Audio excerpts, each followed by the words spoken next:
going? Yep, it's going. Do you edit? I have this ability, believe it or not. Apparently so.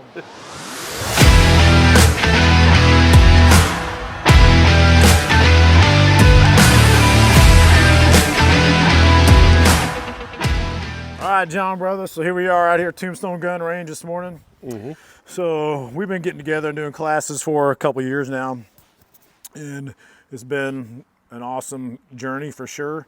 So tell me a little bit about kind of the future, like what you're wanting to accomplish in 2024 as far as personal experience, as far as training classes, because I know as trainers, we don't just shoot and teach other people. You know, at some point, we kind of want to further our skills a little bit, and just kind of let me know a little bit about what you're thinking about 2024. And because I know, I'm thinking about me and myself as well, and trying to get to some other classes, and maybe we can get out and do some stuff and get some video and some content from some other trainers. I think it's important to hear from other trainers and their opinions on certain things. So hopefully we can get out and maybe travel the country, who knows what.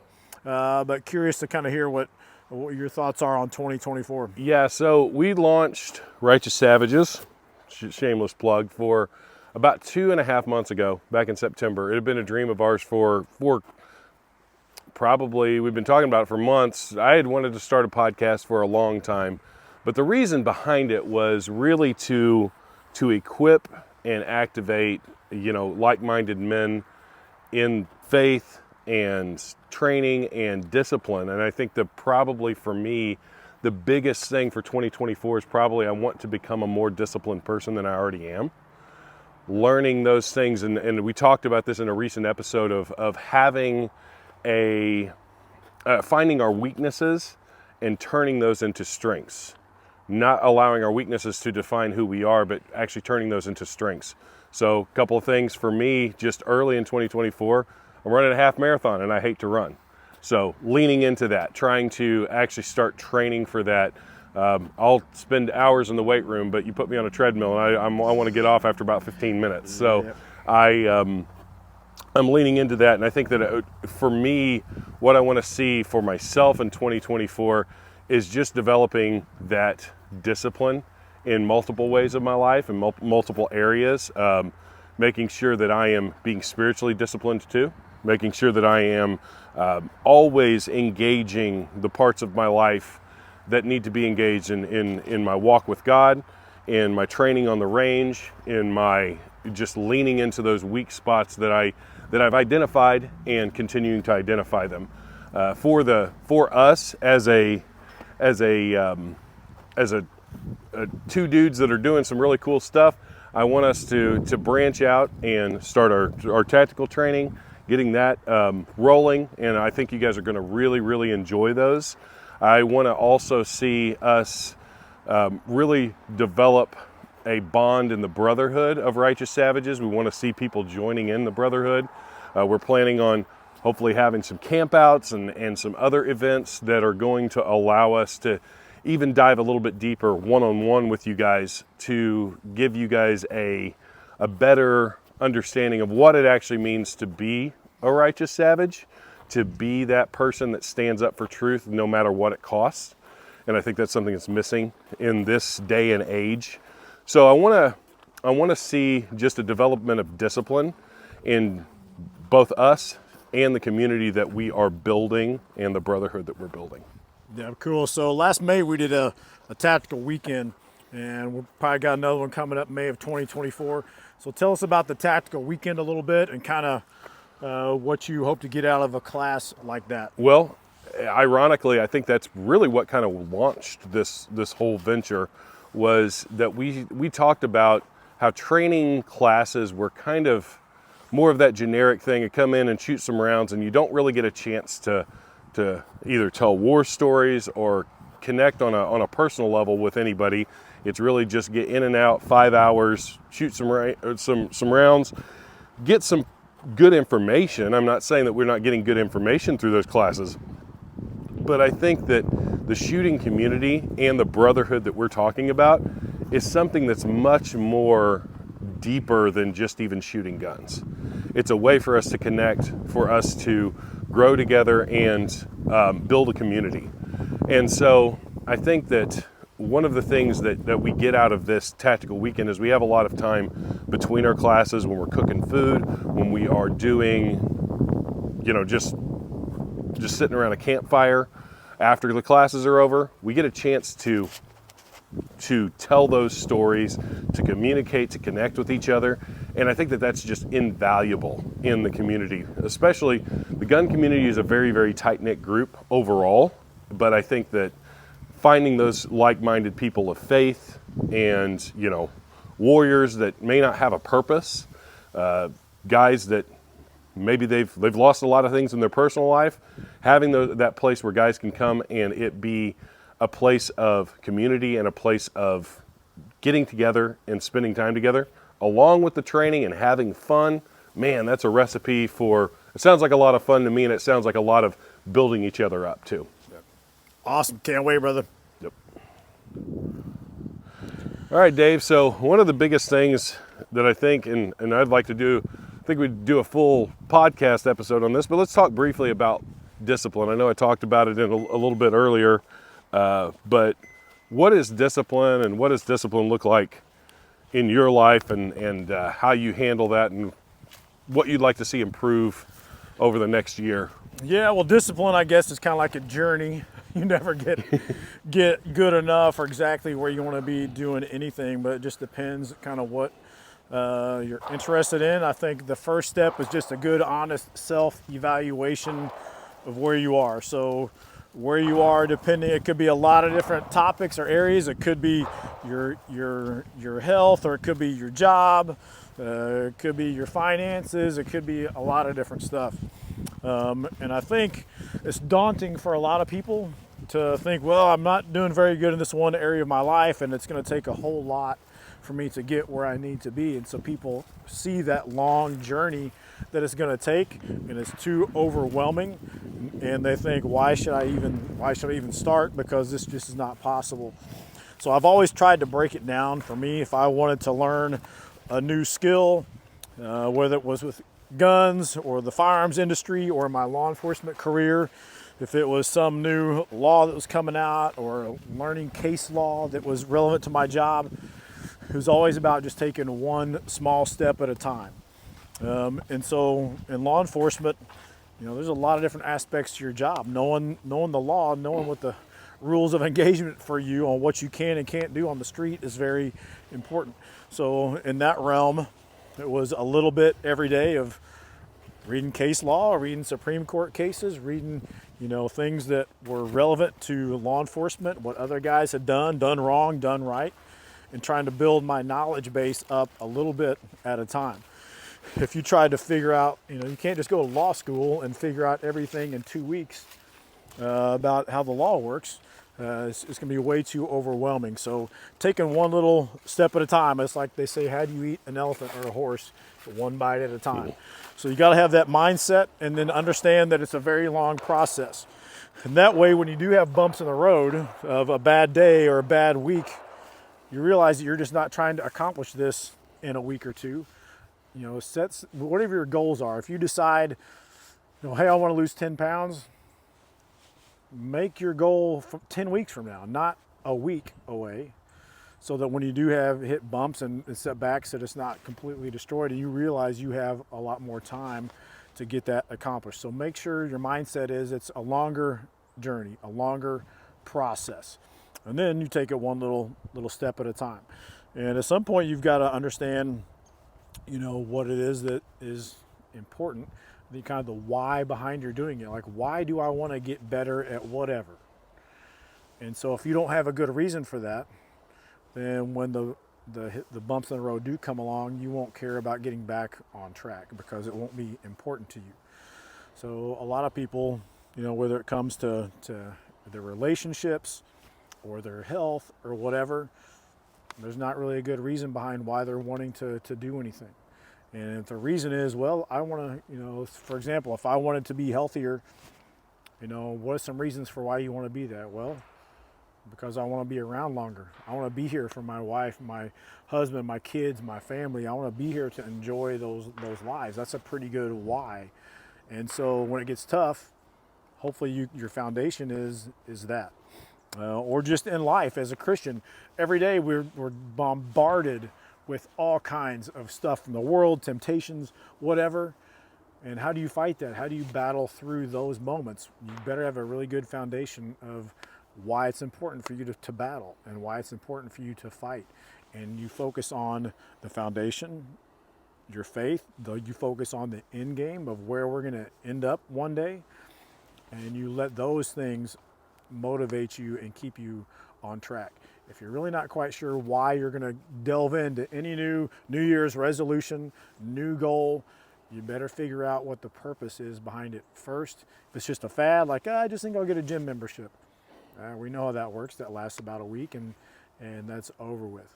So figure out a good, really good reason, motivation for why you want to do something, and that will always help you stay disciplined. Realize we're not going to be perfect. Nobody's going to, be perfectly in shape or know everything about their job or become the best shooter. Or it's just a journey. It is always. You ask any firearms instructor, pick, the best shooter in the world out there. The best shooters, Rob Latham and Jerry Miculek. And if you ask them, are you as good as you're ever going to be right now? Or can you improve at all? Of course they would say, yeah, I can probably improve. I could probably get just a little bit better today than I was yesterday. Everybody's got room for improvement. You never get to that state of perfection, for crying out loud. And so it's just a journey. It is a long process. When it comes back to the shooting and training world, we tell people this all the time. A new shooter comes to the range. Hey, we're going to teach you some fundamentals, and maybe it's their very first day shooting. You're not going to be able to teach them and have them figure out everything they need to figure out. Same way with martial arts. You join a gym, you decide Brazilian Jiu-Jitsu is for you. This will not be over in 3 months or a year. This is going to be a 10 or 15 or 20-year journey for you, and you need to understand that in the very beginning and not have any false sense of security about how quickly you're going to accomplish these things. So if you have the mindset of this is going to be a while, I'm going to work on this for a while, it becomes easier to stick with it. It becomes easier to stick with it after you have setbacks because this is a long process and I've still got time to work on it. So think about the journey, that this is going to take a while, take small steps. And last thing I would say is have somebody that can help keep you accountable. A best buddy, your wife, spouse, whoever that can join you in whatever endeavor. Maybe you want to learn how to, run an Excel spreadsheet. You might need some help. You might need a mentor. Might need somebody to teach you some things. Whatever the goal is, having a mentor, a buddy, somebody around to help you out is enormous. Anytime you're just left alone, it becomes very difficult. I remember listening to Matthew Perry, who was the actor from Friends that just passed away, was talking about his addiction to alcohol. And he said the worst thing for him was whenever he was left alone. It was just he could not overcome his addiction. Whenever he was with people, with friends, it was not that difficult. So, not that you're in the process of getting over some crazy addiction, but anytime you have help, you've got somebody to help you stay accountable for any type of goal, it's going to be much easier, much more doable. So I'd say start with that, stick with it. Hi, brother. So one of the things I've been noticing lately is I think really, and I'm really hoping that there's this trend of Christian men that are really ready to stand up with one another and not be afraid to voice their opinions. Maybe we kind of keep this awakening of the brotherhood going. And I think part of that is just not being afraid to stand up for what you believe in, and hopefully when you do that, you start to see the crowd around you of other people standing up. So how important is it in this day and age to not stay silent, I guess, because that's a big trend of and it was a problem for me. I didn't used to speak my mind in public a whole lot or with friends or family. Just wanted everybody to kind of get along. But today, in 2023, almost 2024, how important do you think it is moving forward for all of us to not be afraid to actually say what we believe in? Well, I think that it's honestly, for me, I think it's probably the most important thing that we need to do. And it's not even necessarily about getting involved in every political issue or everything, but it is actually standing up for truth as opposed to just letting it go. And I recently have been reading and listening to a couple of podcasts that have talked about this specifically, and how as Christians, when we don't speak the truth into people's lives, we're actually doing them a disservice. We're actually enabling them to stay in, whether it be the life of sin that they're in, or the pit or rut that they're in, maybe as a believer, maybe something that they're dealing with. We're actually doing them a disservice. We're not actually speaking the truth as Jesus did when he walked the face of the earth. He only spoke the truth. And so we should model that. And I think that it's important. Are we going to upset some people? Probably. Are we going to maybe lose some friends or maybe hurt some relationships? There's a possibility of that. But we're not called to necessarily be these nice little bunnies hopping around and not offending anybody. Jesus, as I said before, was the most offensive person in the history of the world. And still to this day, the gospel that he spoke, the truth that he spoke, is still offensive to the world. And so we should be carrying that banner, and we should be saying, no, this is the truth, and I stand for the truth. No matter what it does to us personally, that's what we're called to do, and I think it's really, really important.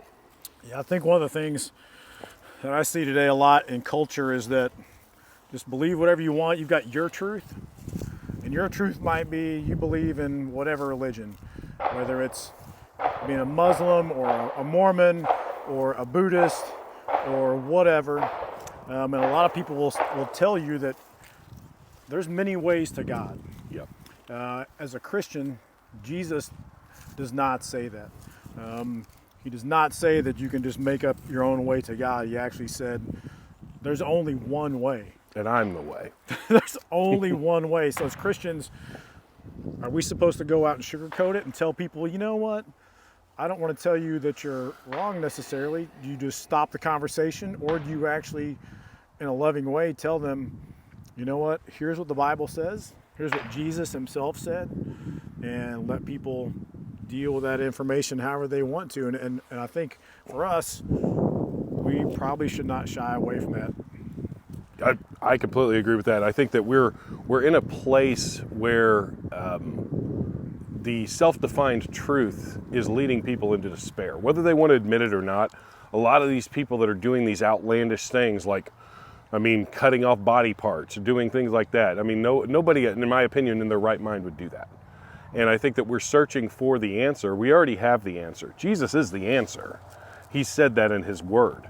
And we know that as a believer that Jesus is the way to salvation. He's the way to freedom, mentally, physically, all of those things.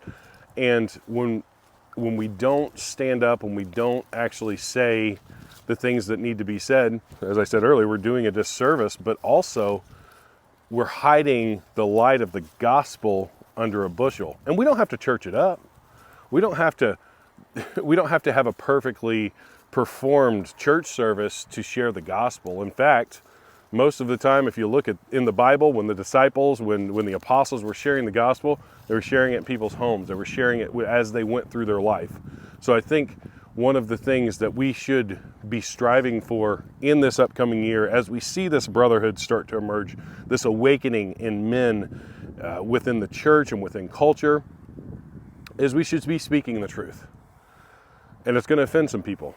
The truth offends if you don't believe in the truth. And I think that's the number one goal we should have as we go into this next year, is to not be afraid to share our beliefs, to not be afraid to shy away from those things, but rather to carry them as we go through our lives and put to action the things that we talk about, the things that we think about, and really just drive forward the truth of what Jesus says. Yeah, absolutely. Yeah, so here we're still hanging out here at Tombstone Gun Range on another part of the range here on our long rifle course. We're here 2 stories up in the sky. Yep, On and our back platform there is like a 500 yard, well, 400 yards from here, and then on back there we have another platform you can shoot 500 yards. So, yep, pretty cool. It's a pretty cool place. We found out with a lot of our classes at Tombstone, and John was just talking about it earlier. Kind of one of the biggest things that people enjoy about the classes here is just the camaraderie and kind of getting together and trying to accomplish a task, whether it's some type of drill on the range or shooting. And we do courses like the Tough Gunner and things that are a little more difficult because we just want to push people to kind of get together and do tough things together. Whenever you look at kind of how teams, like strong teams, are built, whether it's a professional football team or military special forces, you name the group of people, they become very close when they go through and do hard stuff together. It's like you talking about training for a marathon. Like that's going to be something you look back with your running buddies. It's like, man, you become closer because you go through difficult things together. We were talking earlier about having somebody to be accountable with you. That's another way to have people go through tough things with you. I mean, you become closer and you build these bonds and this brotherhood. And so with our classes and training at the range, we are trying to build a brotherhood of like-minded people with the sports and the shooting sports. We're also trying to build a brotherhood of like-minded people with our faith. And that's really, I think I even talked with my wife Sheila about this a little bit, about the possibilities of these groups like meeting here, and whether it's the range or somewhere else, but having guys that can come out and do stuff like this, and also having the ability to get together and talk about issues, faith, their beliefs, struggles, and we can be there for each other to kind of not just grow a brotherhood of friends and, hey, I got somebody to add to a contact list, but adding a brotherhood of people that you can rely on, that if you need something, need somebody to talk to, you need somebody to help you out, you need somebody to give you a ride, to pick you up from the hospital, whatever. And we're trying to build that community of people. And ultimately, the why of what we're doing this for is we're trying to bring more people, as many people as we can, into the kingdom of God. Yep. Period. That's it. And you can say, well, a lot of people get together just to build each other up and build friendships and build community. And that's all great. And that's a part of what we're doing. But ultimately, just adding people to the kingdom of God is number one. And then when you have that set, then you have a better foundation to start building your relationships and your marriage and your leadership abilities in your family and in your community and that type of thing. Yep. I think that one of the things that we're missing with this overly connected but fake connected culture that we live in and world that we live in is we're missing that real life face to face or shoulder to shoulder. When it comes to men and women, I think women learn and build connections face to face, and men build connections shoulder to shoulder. So what we're talking about when we're talking about going through even an intense, tough gunner course or something that's challenging in a gun class is that you're doing something shoulder to shoulder, and that's how men connect. And I think that one of the things that's missing is that real life connection. We can sit there on TikTok or YouTube or any of that kind of stuff, and we can get fed information. We can get fed all of the things that we think we need. But in reality, what we really need is to get out there with some like-minded people, build a relationship, build a brotherhood. And you said earlier, having those close friends. I heard a guy talk here recently about having that buddy. You have a lot of buddies that are 6 p.m. buddies. You can call them up to 6 p.m. and they'll talk to you, but after 6 p.m. they've kind of checked out. They're in their own world. And then you got a 3 a.m. buddy. And that's the dude that you can call when you got to bury a body at 3 a.m. and he gets the phone call. He's grabbing his shovel. He's putting his boots on. He knows his assumption is we're going to go do some crazy stuff. There's a great scene from a movie called The Town where Ben Affleck's character walks in. And he's like, I need your help. Talking to Jeremy Renner's character. I need your help. I can't tell you what it is, but we're going to hurt some people. Jeremy Renner looks back at him and says, whose car are we taking? And no questions asked. Yeah, and that's the kind of brotherhood and that's the kind of friendship that you don't get. You only get a handful of those in a lifetime, I think. And That's what we're trying to build, because what society and culture is, they've torn us away from each other and having that face to face. And that's what we're really trying to build with Righteous Savages, with this range stuff. And we're going to branch out into other things. We may, like I said earlier, we're going to do some camp outs. We're going to do that kind of stuff. And it's just that ability to build the brotherhood, to speak truth into each other's lives, and to hopefully cultivate a culture of activated men that are going to stand up against the craziness in culture and say, no further. We're going to protect our kids. We're going to protect our churches. We're going to protect our communities from the onslaught of really what I believe is evil in the world. Isn't it ironic how we've got this thing called the Interwebs now, where if you have a question like, is God real, or where did God come from, or is Christianity real, you can go to the internet and search until your eyes bleed about all kinds of information out there. There's not any book or document or anything that is not on the internet anymore. And people think that is the answer. Like, that's where I go for answers, and their head gets down in the computer on their phone, and they search and they search and they search all this stuff. And you could be intellectually the smartest person on the planet, even if you memorized everything that was on the internet. And then you come out here, and then you come out into the great outdoors that God created, and you just sit around and be quiet for a minute and look around, and all of a sudden you start to figure some stuff out that had nothing to do with the internet. Your soul starts to figure some things out, like, I think I got a really good feeling about what the truth is. It's what your soul, your spirit is telling you, and it's not something you're just making up in your mind. That's your conscience. That's God talking to you about, this is what's really real. This creation I've created is real. I'm real.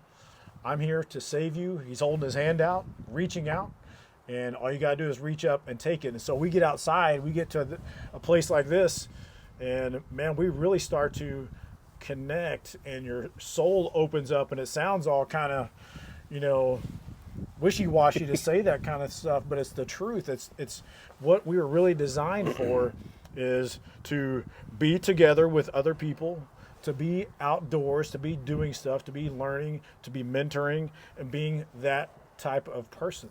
And if we don't, whatever it is, whether it's shooting a gun, coming to the range, or it's chopping down trees with an axe, or mowing your yard, as a man, it's in your DNA. You need to get out and do stuff. So whether you're a computer programmer or you work for whatever, at some point in your life, to be totally fulfilled, I would say you've got to be able to get out and accomplish some things outside, outdoors. And man, we get out here to this 82 acres here in Southern Illinois, and it's gorgeous. We love the outdoors. We love taking care of this place, managing what God has created, and then getting together and enjoying that together. And we see some hearts and souls open up a lot, and people start to figure out what the truth is, and they've never even opened their phone or a computer. It hasn't told them. Their soul and their conscience has told them what the truth is. And I told the story, I think, one of our first podcasts. I was in 7th grade. I'd never really been to church, but I started to have just an epiphany that, what, I think this Jesus person is real.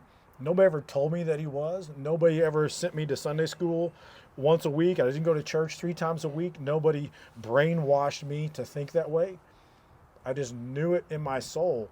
And like, well, there's a difference between just believing something in your mind is real and it actually being real. I can believe that a gun is unloaded and pull the trigger and it went off. And it doesn't matter how sincere my beliefs were. You can sincerely believe something and be wrong about it. So, and we talked about earlier, what's really important is what the truth is. And that gun example is the truth is, was the gun loaded or not? Yeah. It doesn't matter what you felt or how sincere you were. It doesn't change the truth. Your sincerity does not change the truth of your beliefs. And so I just knew in my heart and soul that was the truth. And the more I even researched that on my own, I came to believe, as being skeptical for being a cop for 30 years. You want to talk to some skeptical people, talk to veteran cops. They don't trust anybody. They don't believe anybody. They don't want to get the wool pulled over their eyes. They don't want to be tricked. It's always this mindset of, you're not going to get one over on me. And it's not any different when it comes to figuring out my religious beliefs. I don't want to have the wool pulled over my eyes either. I don't want to be tricked into believing something is not true. So for me, when I dive into the truth or not, I always look at it with a very skeptical eye. And I can tell you right now, from the Bible is enough evidence enough. Just the book all by itself, compared to any other book, is just incredible on so many levels. That could be 10 more podcasts. Yep. But ultimately, if you pick up a Bible, get into it, pray to God. If you're real, speak to me and let me know, prove to me that you are. And I'll bet you'll be surprised. I'll bet you will Very. be blown away by how that changes your life and how it opens up a lot of other things. Brother, it's been awesome talking and doing this walk and talk. If you guys really enjoyed this kind of format, we're talking about possibly doing this with some of our guests and just allowing us to do this out in the great outdoors in this beautiful property that Dave owns. And I think it's a really cool setup. Make sure and check out our social medias, and we'll be posting what we talked about earlier. We're doing some Righteous Savages training classes with firearms and home defense. We're going to be doing that in 2024 early on. And so check out our website here in the next couple of weeks, and we'll start posting those classes. Check out YouTube also. We've been dumping a lot of videos on YouTube, the Righteous Savages podcast YouTube channel. Yep. Videos of prior training, prior classes we've done, videos of the range, so you can kind of start to get a feel. You might have just seen us in the studio so far, and that's all you really know about us. Check out the YouTube channel and kind of give you a little bit more background of our history, what we do, what we're all about, and hopefully you'll check that out. Yep. And we'll see you guys again for one of our more normal, regular episodes next week. But we appreciate you guys stopping by and checking us out. Have a good day, and don't forget to act how you believe and carry Jesus with you everywhere you go. Have a good one, guys. Awesome.